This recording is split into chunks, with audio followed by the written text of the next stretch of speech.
Good afternoon, everyone. Can't tell if this is working good or not.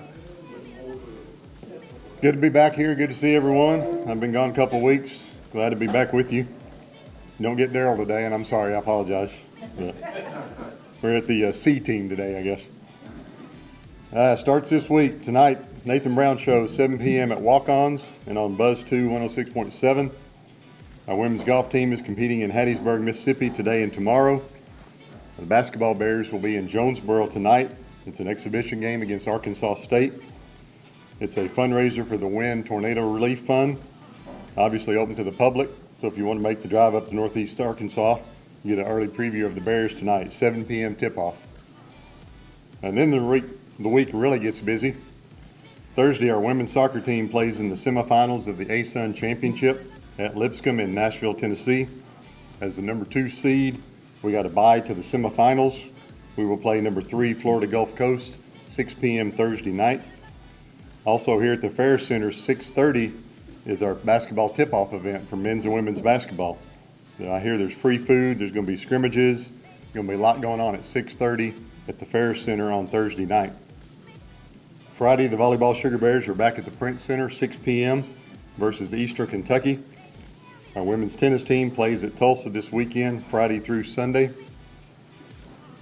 Saturday, our men's soccer team opens play in the ASUN Championship, ironically in the same place as the women are playing, at Lipscomb in Nashville. I think they did this just for Gene so he doesn't have to travel as much. Worked out well for you. They play Queens at 6 p.m. Saturday, and the football Bears are in Florence, Alabama, only 2 hours from there, to take on our old friends, the North Alabama Lions. That's a 4 p.m. kick in UAC action. And finally, Sunday, the Sugar Bears will host Senior Day at the Print Center against Bellarmine at 1 p.m. in their final home match of the season. Then next Monday, both basketball teams start for good, real regular season. Women are at home versus Hendricks, and the men are on the road at Tulsa. Full week of activities right there. It's what we like to call overlap season, when we're all just running around crazy. But that's what we're here for. Let's start today with our men's soccer. We made it dramatic. We waited until the very last regular season game to earn our spot in the ASUN tournament. We did it in style on a soggy Saturday afternoon, dominating North Florida 3-0 at the Bill Stevens Complex. Just our second shutout of the year, but it was a great time for it. That win earned us the 5th seed out of 6. As I said earlier, we faced number 4 Queens, a team we beat 6-2 here in Conway earlier in the season. Yes, I said 6-2. If you remember, that's the match where our sophomore forward, Pietro Fontana, tied the school record with 4 goals. So he basically beat them 4-2 by himself. So I'm sure they remember that, though. The winner of UCA Queens will take on number 1 Lipscomb on its home field, 1 p.m. in Nashville on Monday. Championship match is set for the next Saturday, November 11th, at the highest remaining seed. Coach Frank Kohlenstein's unavailable today. He had an appointment. So filling in for him, and I believe making his barebacker debut, is assistant coach Kyle Segebart.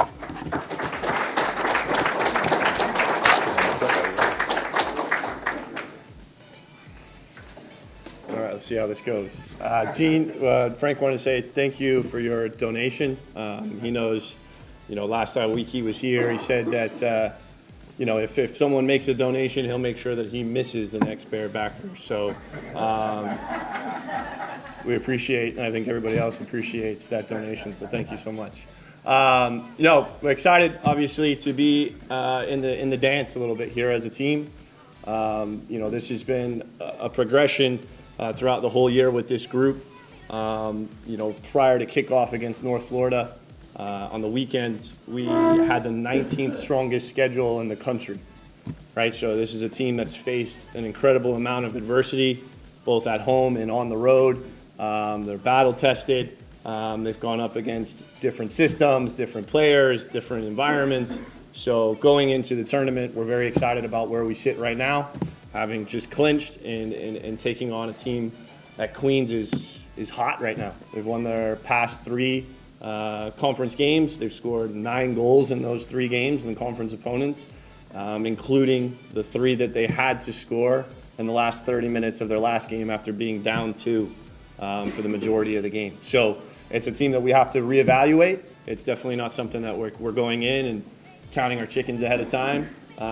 Take our time, watch video, be very precise on what we're doing going into this first game of the tournament, and looking to get a result. Obviously, the guys will be coming off some confidence based off of the result that we had against them before. But again, you can't count those chickens before they hatch. So we're just focused on the game Saturday, making sure we get all the preparation stuff right, both from a tactical, mental, and physical sense with our guys. So, yeah, excited about that opportunity. I guess we just open it up to questions, keep it really short, sharp, and everything today. Does anybody have any going into this weekend? Yeah. This is just, I'm curious, how has the progression with the keepers gone the way it's gone this year?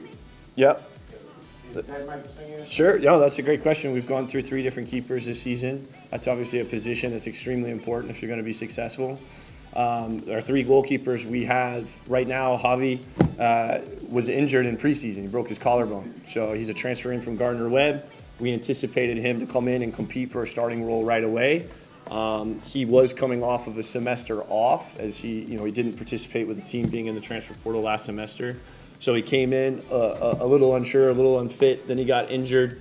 We had 2 goalkeepers with returning Zach, who was our starting goalkeeper last year, and then bringing in Connor Watchall from Rich Mountain, who did really well for us in preseason. So we're blessed with having 3 goalkeepers that can really compete for a number 1 spot. And right now, since Javi's come back from his injury, he's been the hot hand. As our other assistant has said, he's really stood on his head for the past 4 or 5 games that he's been involved in. So we're very excited about having that position almost secure going into the championship. Yeah. Any other questions? Yes, Steve. Mindset or the pressure going into Saturday, knowing you had to win.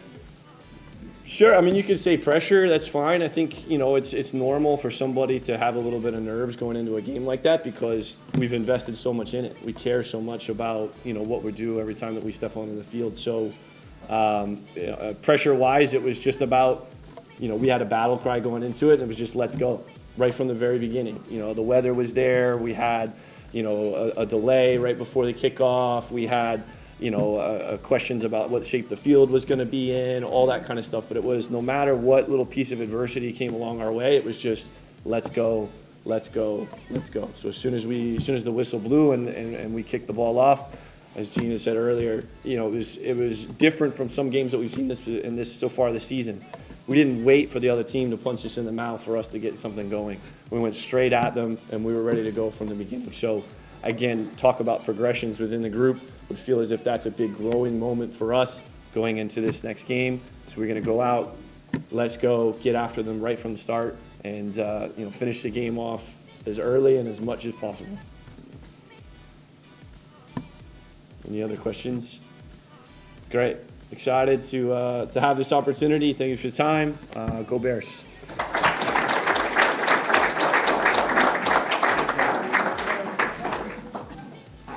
We'll tell Frank you did an admirable job. Very nice. Women's soccer, while the men were fighting their way into the tournament, our women's soccer has been enjoying a bit of a break. They take on Florida Gulf Coast at 6 p.m. Thursday in Nashville. It'll be an 11-day break from their last game. Florida Gulf Coast is the number 3 seed. They beat number 7 Austin Peay 3-2 on Sunday in the quarterfinals down in Florida. In the earlier meeting this season, we beat Gulf Coast 2-1 here in Conway. The winner will take on either number 1 Lipscomb or number 4 North Alabama for the title on Sunday, November 5th. And that, of course, earns an automatic bid to the NCAA tournament. And now let's hear what head coach Jeremy Bishop and the Bears have been doing on their extended break.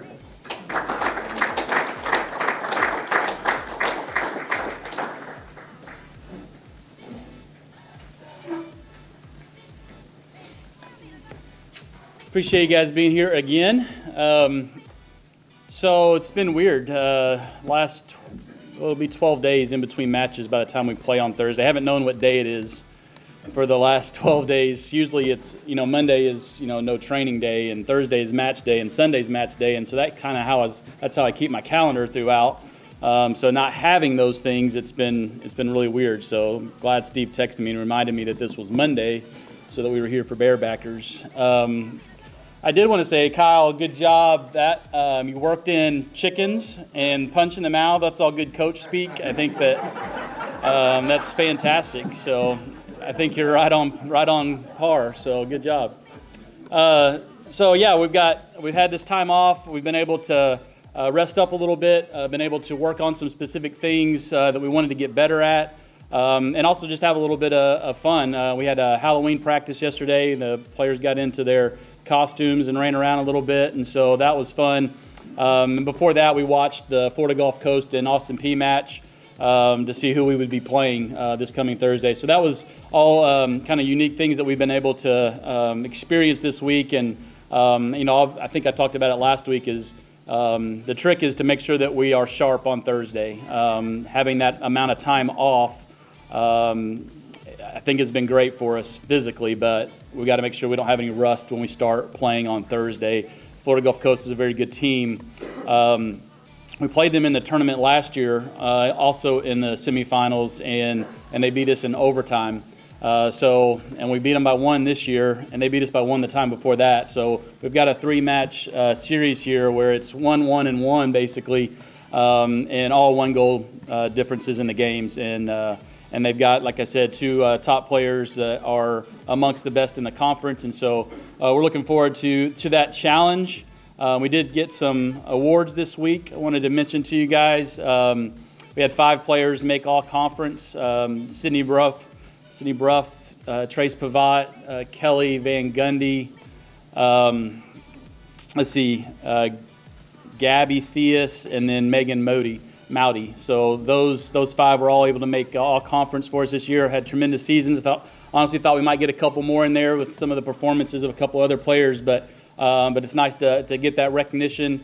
And Kelly's was midfielder of the year, so she was judged as the best midfielder in the entire ASUN. So all great accolades for the group. And what we always talk about with the team is you don't have individual awards without team success. And so everybody on the team can take pride in those awards and what they mean for the season that we've had as a group. So excited for those individuals and for the team to be able to get those awards. And but now it's time to focus on Florida Gulf Coast, get ready to take care of that one.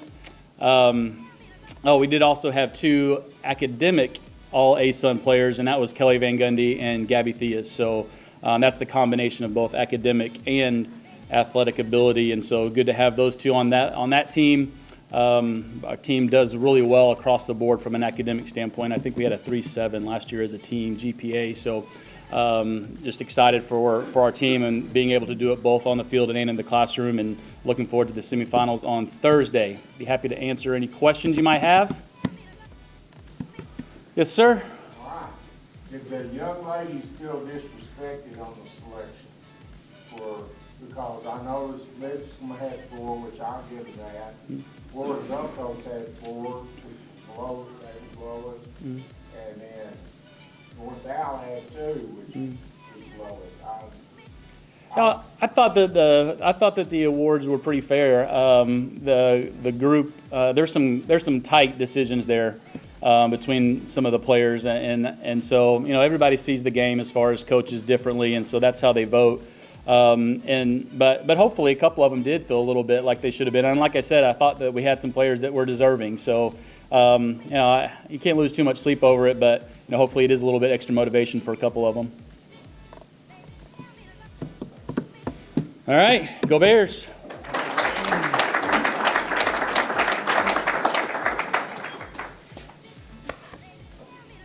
Our men's and women's cross-country teams competed well Saturday in the ASUN Championships in Nashville. Yep, another one in Nashville. Dr. Davis, we might need to see about a satellite campus down there in Nashville, over there in Nashville. You have some ties there, I hear, so maybe we can make that work. 3 championship events there in a week. Our women's squad finished 5th overall out of 12 teams. Madeline Hill was our top finisher in 18th place. She earned 3rd team All-ASUN honors.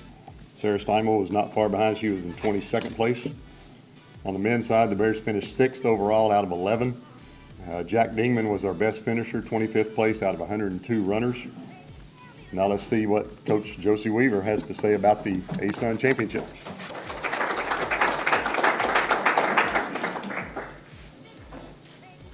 So I'll start with saying I took my rain jacket to Nashville, but I don't think I had to use it as much as everybody else had to here. So we were dry. It was beautiful.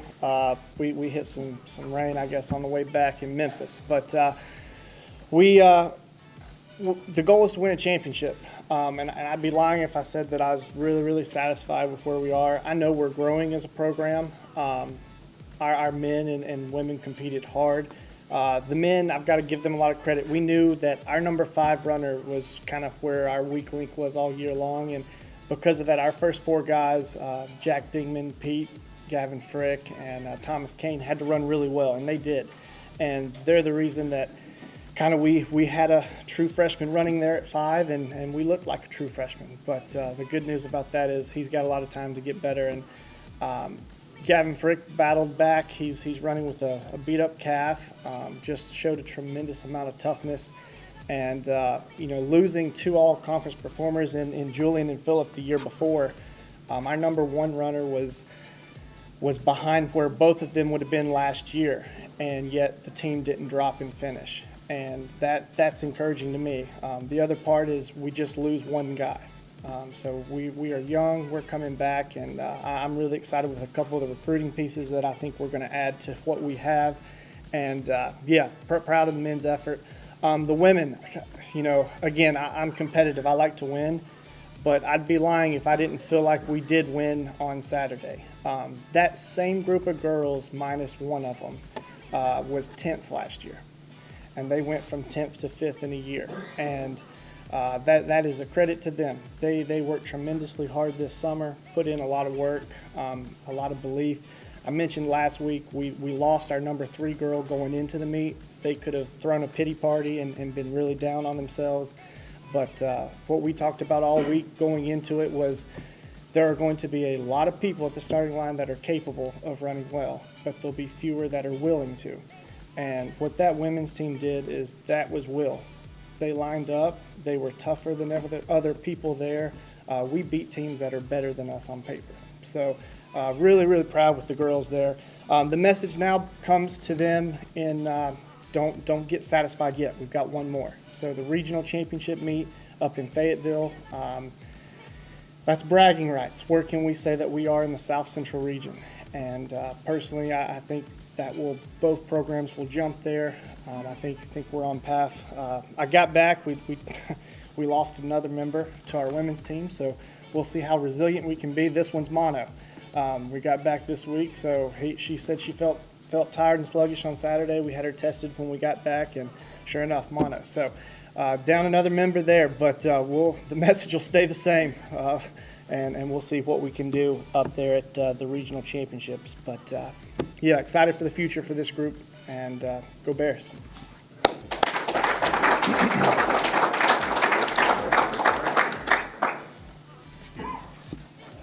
Good stuff, Josey. Our volleyball Sugar Bears pulled out a big win yesterday over Stetson at the Fair Center. Got a big weight off their shoulders. Sophomore Lacey Bohannon had 22 kills. Mackenzie Vernon had 21, including the one that sealed the match in the 4th set.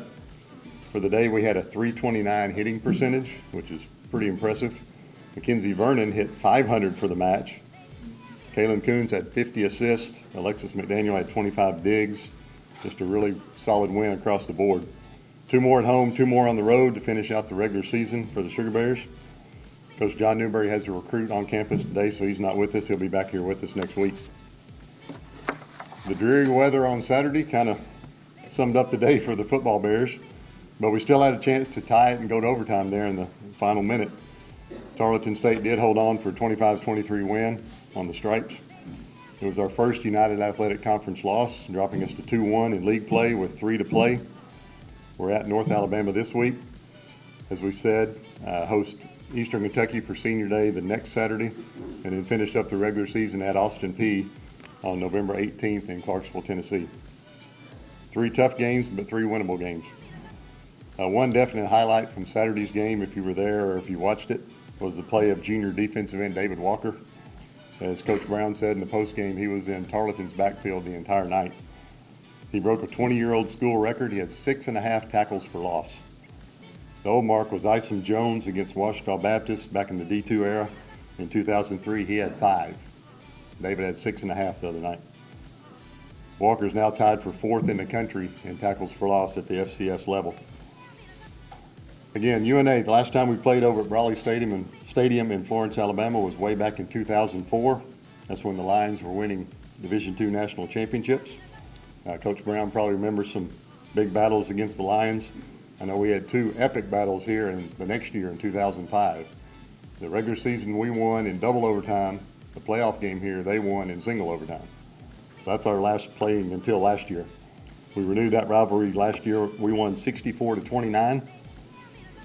Put up a whopping 733 yards of total offense on just 65 plays. That's 11.3 yards per play, if you want to do the math. I don't expect that again this Saturday, but I definitely take it. So, again, 4 o'clock kickoff. It's on ESPN Plus. It's on 91.3 The Bear. It's on point 94.1. Let's bring up Coach Nathan Brown.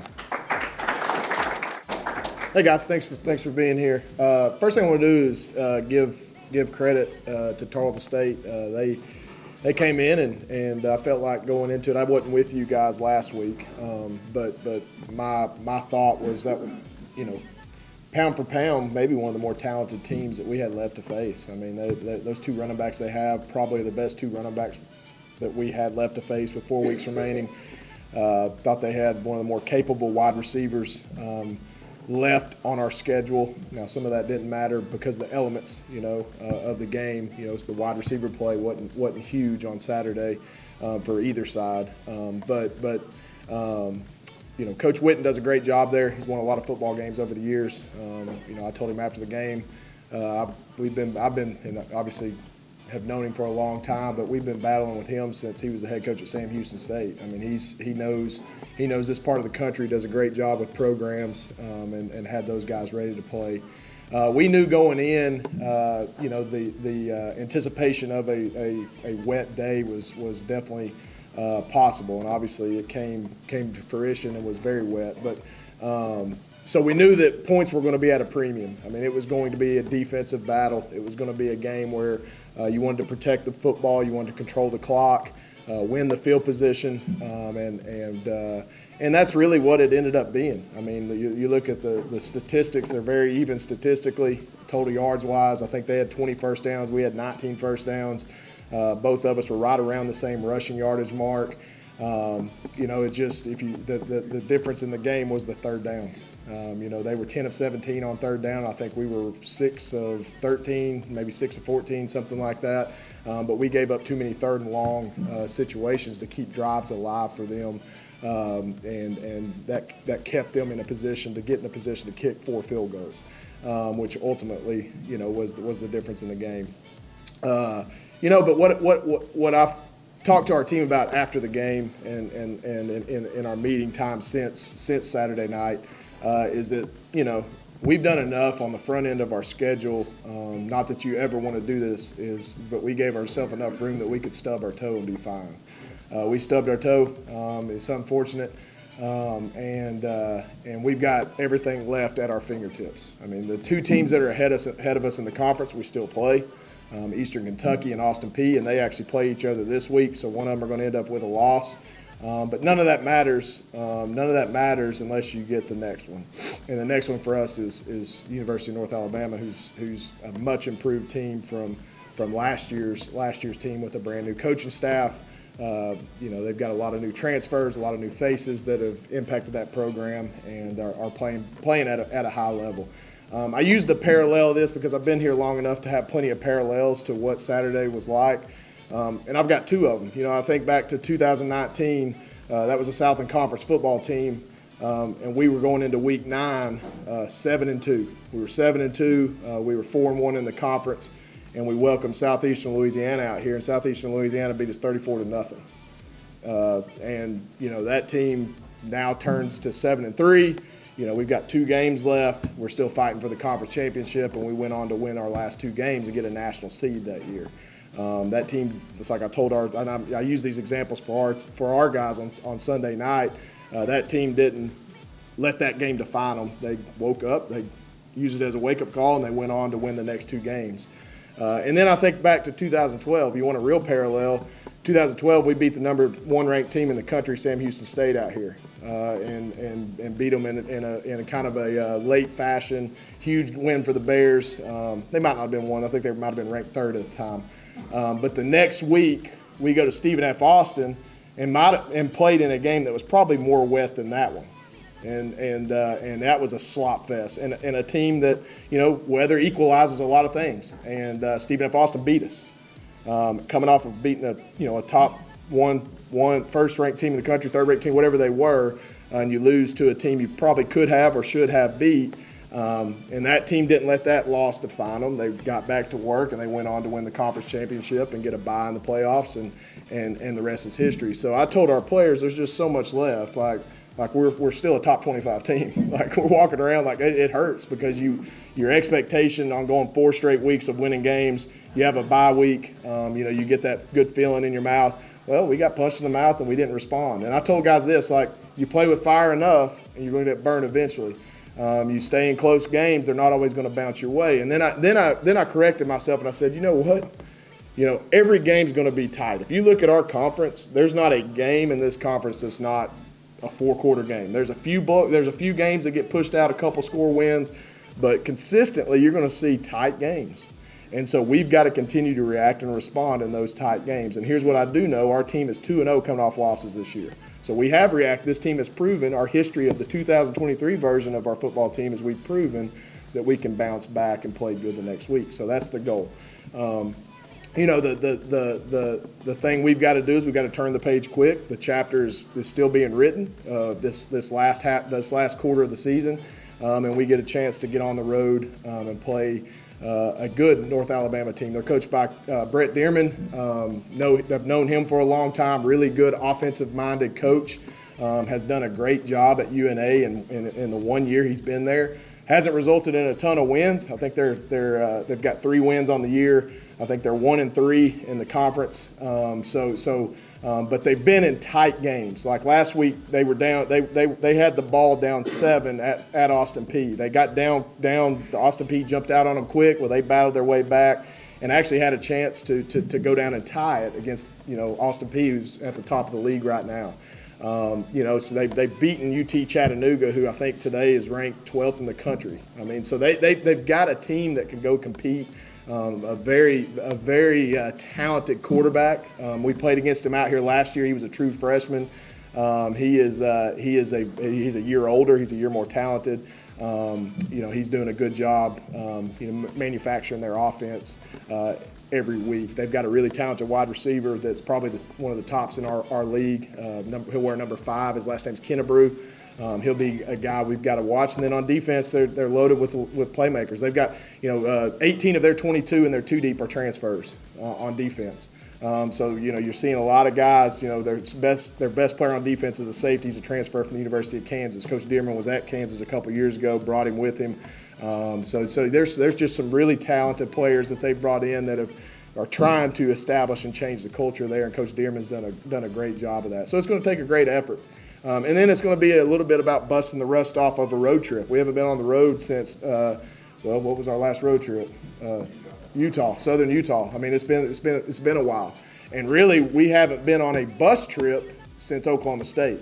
Think about that. Game 1 was our last true bus trip. So it's going from week 1 to week 9 between bus trips. Our other 2 trips in between there were obviously in flights because of the distance. So, but I'm excited about that. I think it limits the distractions. I think it gets you on the road. I think you get to eat together. You get to hang out in the hotel, in the lobby. I think it's going to be a positive thing for us, and we're excited about that opportunity. But everything's ahead of us. We're a good football team. Our coaches, it's funny because we had great attitudes last night. Guys, we got good workouts and meeting times in last night. A lot of energy, a lot of smiles on our face, a lot of disappointment once we got out of that out of our system on Saturday night and Sunday morning. We were good. And so it's our job to turn the page and be a mature football team, and go on to the next one. That's what good teams do. And the stories that are great and the championships that are won when you win them in those years, there's always a day or two of adversity. It doesn't not work that way. And so if we use this and channel this in the right direction, I really like the group of guys we've got right now. Just to highlight just some play of some guys right now. I mean, obviously David Walker, proud of what he's doing right now. Unbelievable job. I mean, Demetrius Charles continues to flash on defense. Tamarian Wilson continues to flash on defense. Just doing a great job. I mean, our defense really held up well the other night, other than 2 runs. You know, if we can stop one of those 2 runs, it's a different ball game. And then offensively, I thought Darius and Kylan James both stepped up big. You know, Shunderick went down with an ankle in the first quarter. You know, his status is still a little bit up in the air, so hopefully he'll be good and available moving forward. But we'll play it day by day. But I thought Kylan had a huge game. I thought Darius had some tough yards in a tough situation, and then really Will McElvain continues to play at a high level. I mean, right now I haven't crunched the numbers, but he's right at 2,000 yards. He's got 19 touchdown passes with 3 interceptions. I mean, that's I don't know that we've had anybody with a touchdown to interception ratio like that in a long time. So he's protecting the ball and he's putting the ball in some good spots. And then the other night we had some drops. I mean, bottom line. I mean, we had 2 or 3 opportunities where Will put the ball right where it needed to be, but you know, it's a tough night to catch the ball. You got to stick to your fundamentals, and we dropped some that we probably would have caught on a normal night. So. But proud of those guys. I think you're going to continue to see us grow because we are a mature team. But it's going to be a big week. It's a big week against a very talented North Alabama team. I told our guys this: don't let their record fool you. They're going to battle you every single game. Go look at their scores. I mean, and go look at their scores in the first half even. I mean, they've had the lead at halftime in I think 75% of their games. And so teams have had to come back to beat them. I mean, they're a talented football team. So we're going to have to bring our best effort on Saturday. But I'm looking forward to it. I'm ready to get back on the field. I wish we could play today. Any questions? Yes, ma'am. Yeah, he's day to day right now too. If you were asking about injury, or were you asking something else? Yeah, so he got rolled up on Jordan Owens' the first touchdown that we threw the flat route to Jordan Owens, and he was blocking his tail off. I mean, he was right there at the goal line, and Jordan's 6'6", 260. I mean, goes right over the back of him, and we thought it was a sprained ankle at the time. What we're thinking more so now is just a deep contusion kind of to the back of his calf, Achilles. He's in a walking boot right now, but he came back in the second half, and he had that big catch on the final drive down there on the 3-yard line, and he was hobbling around. I mean, he was gutting it out, and that's what you love about your players. It's, you know, it's kind of like Josey said. I mean, it means something to them. They're going to go out and battle and do whatever it takes, and Miles is a perfect example of that. I know he wants to be. There's no one that wants to play this week more than Miles Butler. You know, he's from Montgomery, Alabama, and so, you know, get a chance to go back to Alabama and play in front of his family and people. So, but I think he's a tough kid, but right now he's kind of like Shunderick. He's in a day-to-day mode. Hopefully, with a lot of treatment and just you know, ice and some different things, we'll get him back. We'll see, though. Somebody will step up if he doesn't. Yeah, so I assume it's fine I say this, but Will actually last week we have, and a great job by our athletic staff, headed off by Daryl Walsh on the appeal process, and also thankful to Northern Iowa for providing you know, some information we needed. But Will was granted another year medically, so he, you know, technically this was his last year, but was unable to play in more than 4 games. 2018, I guess, or 2020, I can't remember the year now off the top of my head. And the NCAA granted him another year. That's big. I mean, that's huge. That's huge for us. And look, here's what in the world we're in, and coaches know this that are sitting in here. When you can keep an impact player around, that'll help you keep other players around too. Just an established leader on your team. And obviously the way he's playing at an extremely high level. Now, what you saw, and I should have mentioned this the other day, and what he's going to have to continue to do, you saw what he can do running the ball. I mean, and that's teams are going to crash down on our run game, and look, we're getting a lot of man coverage, you know, because people are adding to the box to stop our run game. And so when you get man coverage, you get a lot of guys' backs to the ball, and Will stepped up and made, I think he rushed for 60-something yards the other night. He did it a little bit against SFA as well. He's going to have to continue to do that. But I'm excited for Will and his family. I know they worked hard for that, and they wanted that, and thankful that the NCAA saw it in our direction. Awesome. Thank you, guys.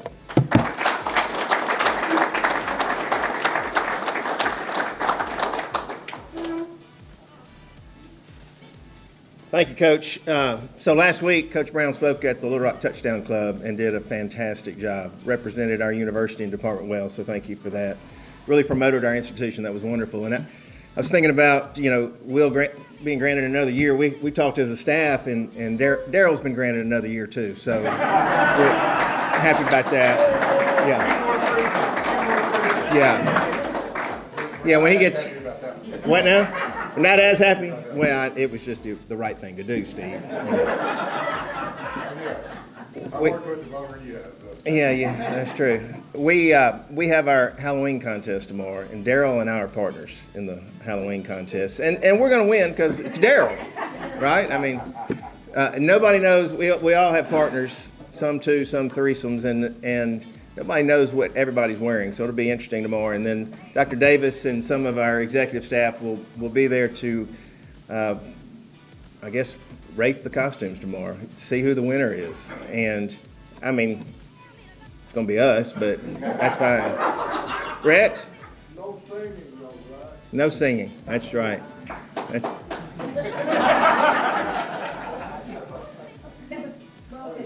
I will, thank you. I will have a speaker though, because one of our props is you gotta listen to a song. So just throwing that out there, everybody. Yeah. Looking forward to Lipscomb this week, both men's and women's soccer. That'll be fun. And we could move our department to Nashville, maybe. We auxiliary campus. Where it doesn't cost so much. Rooms that are affordable. Yeah, I agree. Where are you staying? Outside of town somewhere? Well, I haven't made plans Yeah. to stay. Right now, I would say I will drive over Thursday, come back home Friday for volleyball, go back over Saturday. Wow. Maybe. That's good. Thank you, Gene. Yeah. Well, That's commitment. Yeah. Well, yeah. He said that's the thought. He hasn't done that yet, but no, I'm sure you will. I'm sure you will. Thank you. Yeah, no, it'll be an exciting weekend. And then the game at North Alabama's at 4, and then the soccer match is at 6. It'll be tough to do both. Maybe North Alabama will move their game to noon. We can call them and tell them we wanted to go watch both. No, they probably won't. Just thinking about football for next year. So we have our schedule for next year. It is not released yet because the UAC is still, massaging a few things. But I can tell you, of course, we open at Arkansas State, first game. And then we have our first home game is September 14th. And that's Austin Peay. And so we happy birthday, Austin Peay. That's you. And so we will play 2 in September at home, 2 in October at home, and 1 in November at home. And October 26th will be homecoming. So and we'll get that schedule out as soon as they give us the chance to do so. What else? Anything I've neglected? All good? All right. Have a wonderful week. Go Bears. Go Sugar Bears. Bear Claws up.